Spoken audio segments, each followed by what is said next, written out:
Well, friends, we made it through another weekend, and now it's back to Monday, another week of excitement. And breaking news. It's actually not breaking because I've published this earlier, but breaking news, our next test. I know how much you love having tests. Our next test is going to be March the 16th. I'll put the study guide up on the stream today. Yeah, and what will that test be on? Of course, gene expression. We've been studying genetic expression. So genes, DNA, genes. I could ask you stuff about transcription, translation, the same. Anything we've studied is really fair game at this point. Pigeons. All right, but it'll be the same region style. Let's do today's Bellringer.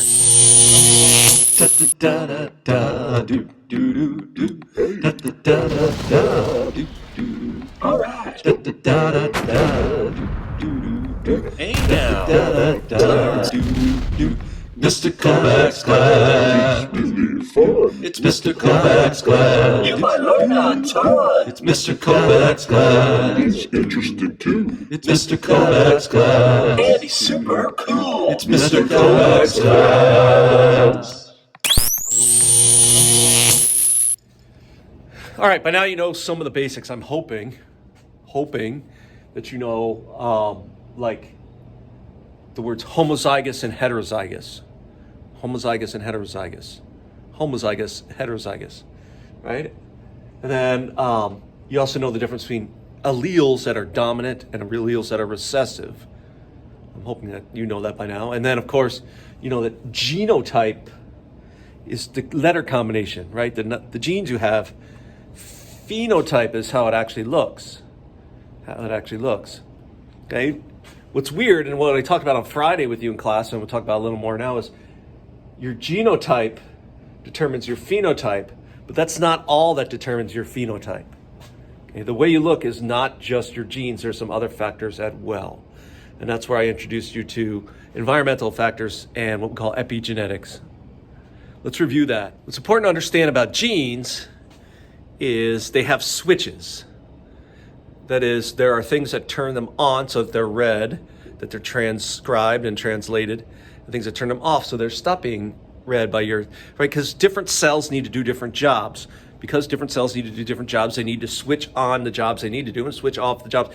Every cell has the same genes in it, but like your stomach cell needs to make pepsin, your eyeball cell doesn't need to make pepsin.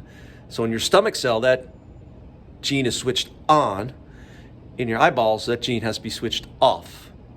All right? And so various things can switch on and off. We call them switches, or switch on and off genes. Most of the time, it's proteins made by the cell that are made to be switches to turn on or off genes at some other time. Right? The proteins. So a lot of times, cells make their own switches as well. But then there's some environmental factors, like we talked about this in class, like when you study identical, that's the word, old man disease, forget words sometimes.